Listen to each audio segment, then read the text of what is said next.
वियोजन अभिक्रिया एक पहले पढ़ लिया संयोजन। संयोजन मतलब होता है पेचअप करना, पेचअप मतलब मिलाना, ठीक ओकरे उल्टा होला वियोजन अभिक्रिया। वियोजन मतलब होता है दूर दूर करना, जैसे दूगो मिलल बना आपस में ना, सेट बना ना, दोनों को कोनो खोद के कोनो के दोनों को दूर कर दो, वही के कहल जाला वियोजन। वियोजन मतलब अलग करना, वियोजित करना। मान लो जैसे है दोनों एच जी और वो दोनों सट के बना, अब दोनों को का के ली उष्मा दे देले, उष्मा दे जब गरमैली ना तब फट देन टूट गए ना एच जी और वो में दोनों जाने अलग हो गए ना। जैसे मान लो कोनो दो मिलर रहा ना साथे साथे घूमा ना तो जब बगलिया वाला मित्र रहला ना बड़ा खटके लगी ससुर कैसे दोनों मिला साथे साथे वाला, तो वही में पिन मार के दोनों को अलग कर देते हैं, यानी क्या कर देते हैं, वियोजित कर देते हैं। वियोजित मतलब होता है अलग अलग करना। तो उसी तरह ये एक है एक को क्या कर देना है, दो से या दो से अधिक भागों में जब टूटता है तो वहां पे कौन सी अभिक्रिया होती है, वियोजन अभिक्रिया। जब एक कोई पदार्थ हो और जब उसको गर्म कर दिए हैं तो दो या दो से अधिक भागों में भी टूट सकता है, उसी को वियोजन अभिक्रिया कहते हैं। जैसे में एच जी मतलब होता है मरकरी, ओ मतलब होता है ऑक्सीजन। जब ये दोनों मिला के पढ़ेंगे तो मरकरी ऑक्साइड पढ़ते हैं, और जब टूटते हैं तो मरकरी अलगे हो जाता है, ऑक्सीजन अलगे हो जाता है। ठीक है, चलो भाई देखना तो यह तन इंपॉर्टेंट बा, लेकिन थोड़ा सा समझ लो बस। उष्मा क्षेपी अभिक्रिया और उष्मा शोषी अभिक्रिया दोनों का थोड़ा थोड़ा बस अंतर बांटे। उष्मा क्षेपी क्या होता है और उष्मा शोषी क्या होता है। बाबू यहाँ थोड़ा नाम में देखना, उष्मा शोषी मतलब जो गर्मी को सोखता है।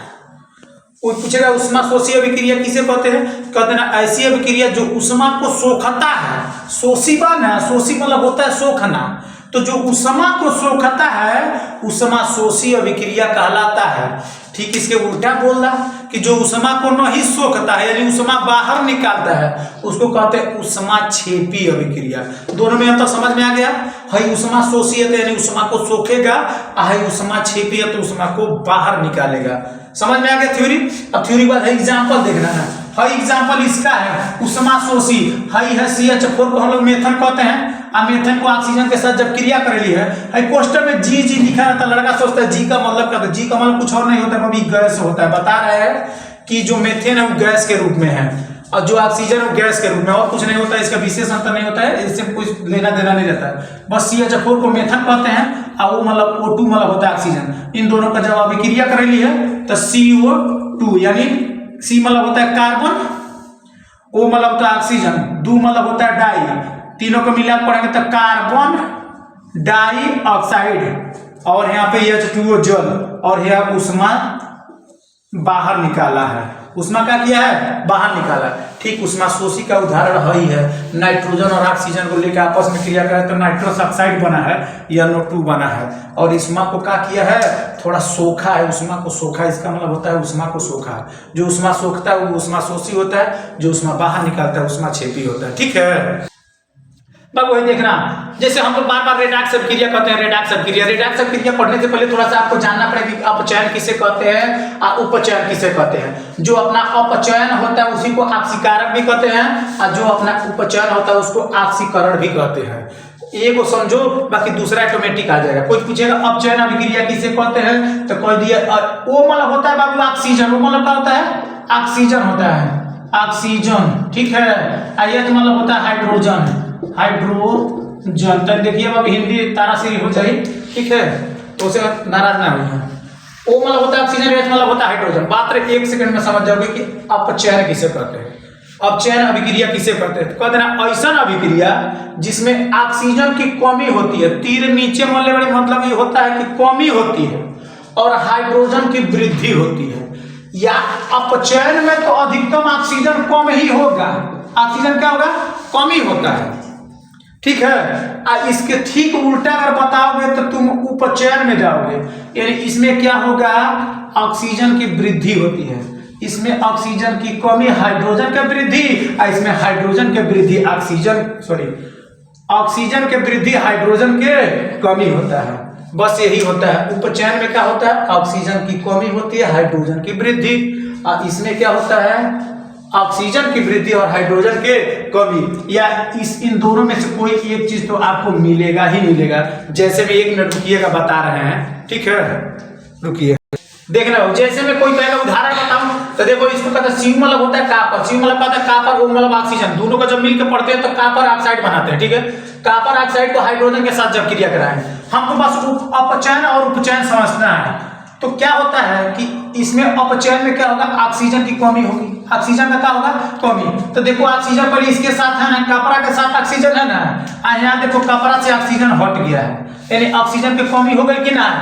तो यानी कापर का हो गया उपचयन। उपचयन किसको कहते हैं, जिसमें ऑक्सीजन की कमी होती है, जिसमें ऑक्सीजन की कमी होती है। देखो ऑक्सीजन की कमी हो गई बा तो ये उपचयन हो गई बा, और जोने के साथ ऑक्सीजन बढ़ा होगा यानी हाइड्रोजन के साथ, सॉरी यहाँ पे देखिए कापर का, यहाँ पे कापर का, देखो यहाँ पे कापर के साथ ऑक्सीजन था, कापर के साथ ऑक्सीजन था, अब ये ऑक्सीजन हेकरे साथ जुड़ गई बा तो हेकरे साथ ऑक्सीजन के कमी भइल बा, यानी कापर कोर्रा अकेला हो गई और हाइड्रोजन पहले यहाँ अकेल रहा अब दुकेल हो गई। तो इसका कापर का उपचयन होता है, उपचयन मतलब ऑक्सीजन में क्या होता है, कमी होता है। यहाँ अपचयन लिखना चाहिए, अपचयन, अपचयन होता है क्योंकि यहाँ पे कापर का क्या कर रहा है, घट रहा है ना, उपचयन, उपचयन होता है। और जहाँ अपचयन और उपचयन दोनों होता है उसी को हम लोग क्या पढ़ते हैं, रेडॉक्स क्रिया पढ़ते हैं, रेडॉक्स रेडॉक्स अभिक्रिया। कोई पूछेगा रेडॉक्स अभिक्रिया किसे कहते हैं, कह देना ऐसी अभिक्रिया जिसमें अपचयन, उपचयन और अपचयन दोनों होता है उसे रेडॉक्स अभिक्रिया कहते हैं। अपचयन मतलब होता क्या है, जो यहाँ ऑक्सीजन की कमी होती है। उपचयन मतलब क्या होता है, जहाँ हाइड्रोजन की, जहाँ ऑक्सीजन की वृद्धि होती है। जहाँ ऑक्सीजन की कमी होगी यहाँ अपचयन, और जहाँ ऑक्सीजन की वृद्धि होगी वहाँ उपचयन, और जहाँ ये दोनों होता है उसे कहते हैं रेडॉक्स अभिक्रिया। ठीक है, ये उदाहरण देख लेगा बाबू। डन बाबू, देखो इसी पार्ट का है संक्षारण। संक्षारण मतलब होता है मूर्छा लगना। संक्षारण मतलब क्या होता है, मूर्छा लगना। गांव के लोग मूर्छा कहते हैं, लोहा पे मूर्छा लगता है ना तो उसको हम कहते हैं संक्षारण। ठीक है, और उसी को या बोलचाल की भाषा लोग जंग लगना कहते हैं। अब जंग कब लगेला, तो मान लो लोहा के सरिया बा आए के छोड़ दिली, ऐसे बहरवा ला के छोड़ दिली, और छोड़ देगा तो कुछ दिन बाद ना हई के किनारे के जो हवा होता है, ये वायुमंडल होता है, वायुमंडल में नमी होता है, वायुमंडल में नमी के कारण ये पर धीरे धीरे मूर्छा लगल चालू हो जाला। वही के हमन के कहल जाला का चीज, संक्षारण। संक्षारण मतलब मोटी मोटा जान लेना बाबू, मूर्छा लगना यानी जंग लगना। जंग कब लगी, जब कोनो धातु के खुला में छोड़ देवल जाए तो वायुमंडल में नमी होती है। क्या होती है, नमी। नमी मतलब H2O होता है, तो एक कारण मूर्छा लगना चालू हो जाता है। एक क्वेश्चन पूछता है कि मान लो अगर मूर्छा लगल चालू हो गई लोहा में तो लोहा के वजन बढ़ जाए कि घट जाए, तो कितना जाने से पूछबो कि मूर्छा जब लगे लगेला यानी जंग जब लगे लगेला तो लोहा के वजन घट जाला। नहीं बाबू, है लोहा को राबानू, लोहा को रबानू जब मूर्छा लगल चालू हो न तो उमर है धीरे धीरे घुसे लगी ऑक्सीजन, यानी जल इसमें प्रवेश होने लगता है, पानी ऑक्सीजन इसमें चला जाता है, ऑक्सीजन चला जाता है। ठीक है, तो अब कौन चीज जाए तो वजन नहीं होई, तो मूर्छा जब लगेला लोहा पे न तो लोहा के वजन धीरे धीरे बढ़ जाला। आपको बस ये जानना था कि संक्षारण किसे कहते हैं। संक्षारण मतलब मोटी मोटा होता है जंग लगना। जंग कब लगता है, जब खुला में छोड़ देगा कोनो धातु के तब लगी। ठीक है, बाकी और कुछ नहीं है इसमें। अब बाबू देखना, संक्षारण समझ में गए ना, तो अब विकृत गर्भिता समझ लो। विकृत मतलब क्या होता है, कुछ चीज में घटना या बढ़ना, यानी कम होना या बढ़ जाना, कम होना या बढ़ जाना, उसी को हम लोग विकृति कहते हैं। जैसे विकृति मतलब होता है, मान लो कहते हैं अरे ओकरे में वृद्धि आ गई, वृद्धि का ही शब्द यहाँ विकृति किया गया है। विकृत मतलब होता है किसी चीज में कम होना या बेसी हो, बढ़ना या घटना, बढ़ना या घटना ही विकृत कहलाता है। और गर्भिता मतलब होता है जब बढ़ेगा या घटेगा तो बास मारेगा, उसी को गर्भिता कहते हैं। जैसे मान लो ना परोटी बनू, परोटी या मान लो हम घर से गई, मान लो चोरवा के पकौड़ी रख दी बर्जा पे, तो बर्जा पर रखने बाद कुछ दिन बाद धीरे धीरे उमर से का आवे लगी, धीरे धीरे परोटिया धीरे धीरे बसा उमर, धीरे धीरे परोटिया थोड़ा फूलने लगी, तो यानी बढ़ रहा है, तो विकृति हो गया। आपके बाद धीरे धीरे बढ़ के धीरे धीरे फटी न तो महके लगी, तो महके लगी वही को कहा जाला गंधिता, गंधाता, बसाता। तो किसी चीज में अब वो कौन सा चीज होगा, तेलहा चीज होगी। कौन सा चीज? तेलहा होगी, तैली चीज में, तैली पदार्थ में। जैसे पकौड़ी मान लो चोरवा कर रख दिए, तो पकौड़ी कुछ दिन चोरवा कर रख दो तो फिर लगल चालू हो जाए ना, तो वो धीरे धीरे या तो बढ़े लगे नहीं तो घटे लगे पकौड़िया।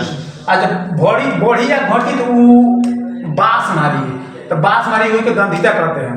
जब किसी पदार्थ, तैली पदार्थ को कुछ दिन तक खुले में छोड़ देते हैं तो धीरे धीरे उसमें क्या होने लगता है, विकृति होने लगता है, या घटेगा बढ़ेगा। और जब घटेगा बढ़ेगा टूटेगा ना तो उसमें से गंध मारने लगता है, उसी को गंधिता कहते हैं। दोनों को मिला के पढ़ेंगे तो विकृत गंधिता। जब किसी वस्तु को खुले में छोड़ देते हैं, तेलहा वस्तु को खुले में छोड़ देते हैं तो उसके अंदर विकृति आ जाती है, और विकृति के कारण उसमें से गंध आती है, उसी को मिला के हम लोग कहते हैं विकृत गंधिता। लेकिन इसे बचाने के लिए हम लोग जो चिप्स का पैकेट होता है, चिप्स का पैकेट होता है ना, तेलहा होता है ना चिप्सवा, तो उससे बचाने के लिए हम लोग क्या करते हैं, पॉलिथीन में रखते हैं, उसमें नाइट्रोजन गैस डाल देते हैं, N2 गैस होता है। कोई पूछेगा चिप्स के पैकेट में कौन सा गैस होता है, तो नाइट्रोजन गैस होता है, जो जल्दी उस तेलहा पदार्थ को टूटने नहीं देता, इसलिए सड़ता जल्दी नहीं है। ठीक है।